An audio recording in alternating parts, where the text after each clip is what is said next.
Naghain ng reklamong cyber libel si Transportation Secretary Jaime Bautista laban kay Manibela Chairman Mar Balbuena at sa isang journalist.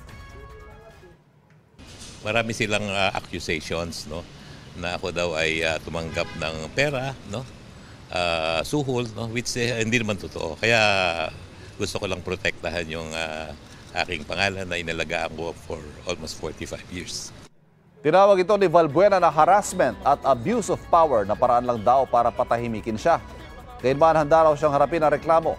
Sa media group chat ng DOTR, sinabi naman ni Ira Panganiban na wala siyang alam kung tungkol saan ang reklamo laban sa kanya. Nagbabalita lang daw siya, tulad ng ginagawa ng iba. Wala pang bagong reaksyon si Bautista sa mga sagot ni Balbuena at Panganiban. Sa naunang pahayag ng kalihim, hindi na raw niya papatulan ang naunang panawagan ni Balbuena na magbitiw siya sa pwesto. Nag-ugat ang issue sa mga alegasyon ng korupsyon ni dating Land Transportation Franchising and Regulatory Board Head Executive Assistant Jeff Tumbado na binawi rin niya kalaunan. Mga kapuso, para laging una sa mga balita, bisitahin at mag-subscribe sa GMA Integrated News sa YouTube.